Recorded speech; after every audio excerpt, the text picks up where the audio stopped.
Good afternoon, everyone. So, I stumbled upon an interesting saying when I was on Facebook one day.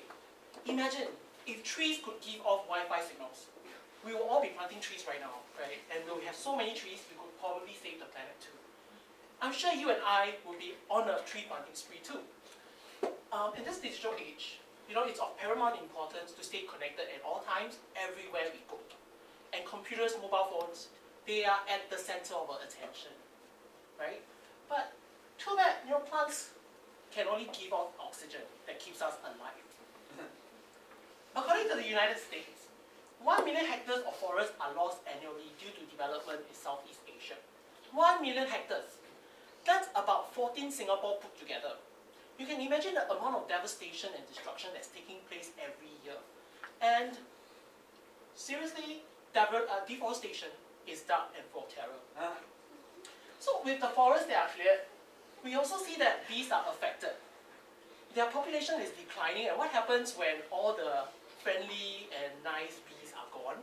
There will be no more bees pollinating your favorite fruit trees. So it may come a point where you won't be able to see apples, cherries, avocados lining up the supermarket shelves anymore. Apples may cease to exist one day. So this example goes to show that plants are important because they provide food to us.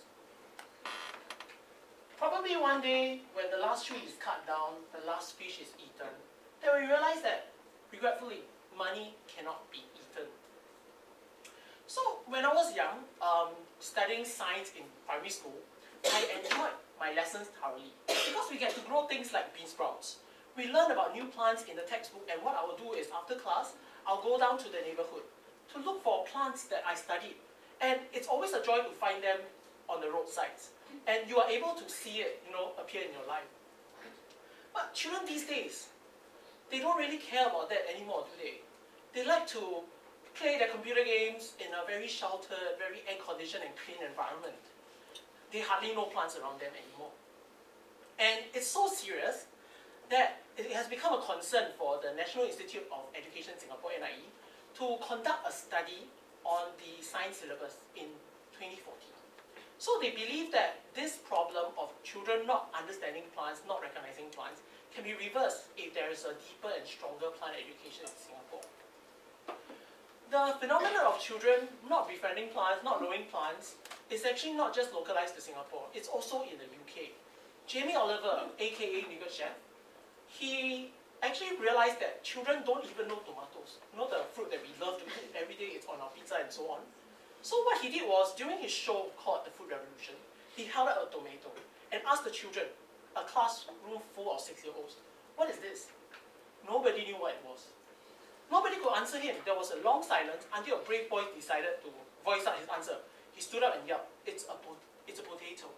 So how can a potato be a tomato? They are two very different things, right? So Jamie Oliver is not the only person in UK who realized that something is wrong with the children these days. Naturalist Sir David Attenborough, I'm sure all of you are familiar, if not most of you are, he commented that children can't even recognize common plants in their neighborhood. And he's concerned, because when they grow up, these children are not going to care about your environment. And who's going to be the steward of our environment in the future? It spells doom for our planet, doesn't it? So, just to give you an example, why is it so important and why are you wondering, so what if the kids don't know about plants, they don't recognize their vegetables? This problem of inability to recognize plants is called plant blindness, and it could be detrimental to your health. The next story can actually illustrate this situation. I have two plants here, the aloe vera and the agave. These two plants look very similar, don't they? But actually there's a difference. You look at the aloe vera, it's actually fleshier. It's juicier than the agave. Okay? Maybe it's not very clear now, but when you see the two plants in the flesh, you might be able to recognize it. So what happens is that if you accidentally mistake the agave as aloe vera and end up eating the wrong plant, what do you think will happen? So the truth is, agave is poisonous. So in July 2017, that's just a few months ago, this blogger, health blogger, who goes by the name of Jump, she did a live streaming. She was showing people, her viewers, how she's eating aloe vera, but essentially she mistook it as aloe vera, it's actually agave. So she only realized that it was poisonous when she detected the highly bitter taste. And then she just stopped everything immediately. She abandoned her live stream. She rushed off to the hospital. Guess what happened next? She described that she had a very numb mouth, there was fire in her throat, and what the doctor realized was that actually it's more than that, it's worse. She had severe rashes, she had blisters on her skin. So it's so dangerous that the doctor had to pump her stomach to remove all the harmful substances from her body. So this is another example, right, that you need to know your plants before you consume them. And why not learn more about plants? Because they're fun too. How many of you actually like Baby Groot? You know, the dancing Groot from Marvel's Guardian of the Galaxy, right? So, wait for it. This is the real life plant on the left. That first plant there is actually a dancing plant, what we call a telegraph plant.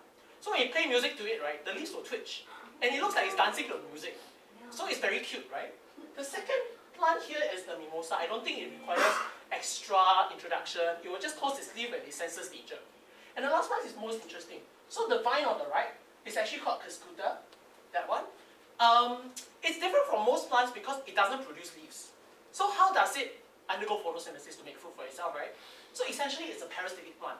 It can smell its host. It can hunt down its favorite plant, the tomato, and latch onto it and parasitize and feed off it. So that's the interesting plant that I actually, learned about when I was doing my research and all that. So if all these case studies and these examples don't convince you that I'm a plant person, here's another example.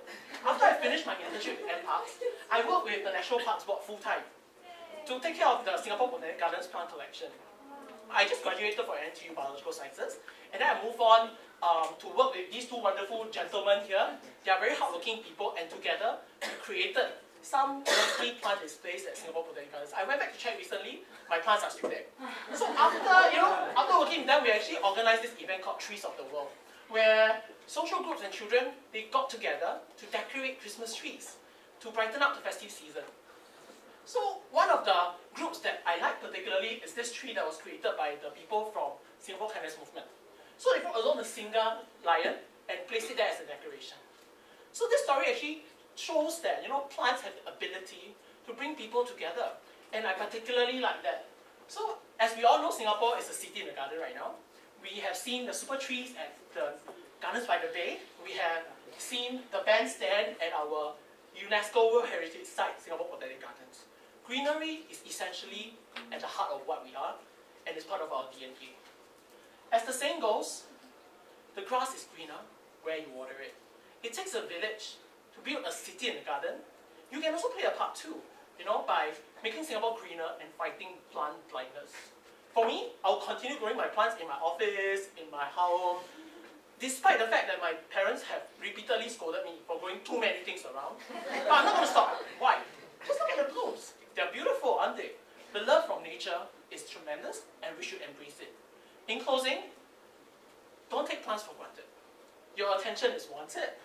So let's just connect with nature and grow something special today, because when you do, come run the hidden pine trails of the forest. Come taste the sun-sweet berries of the earth. Come rolling all the riches all around you. And for once, never wondered what they were.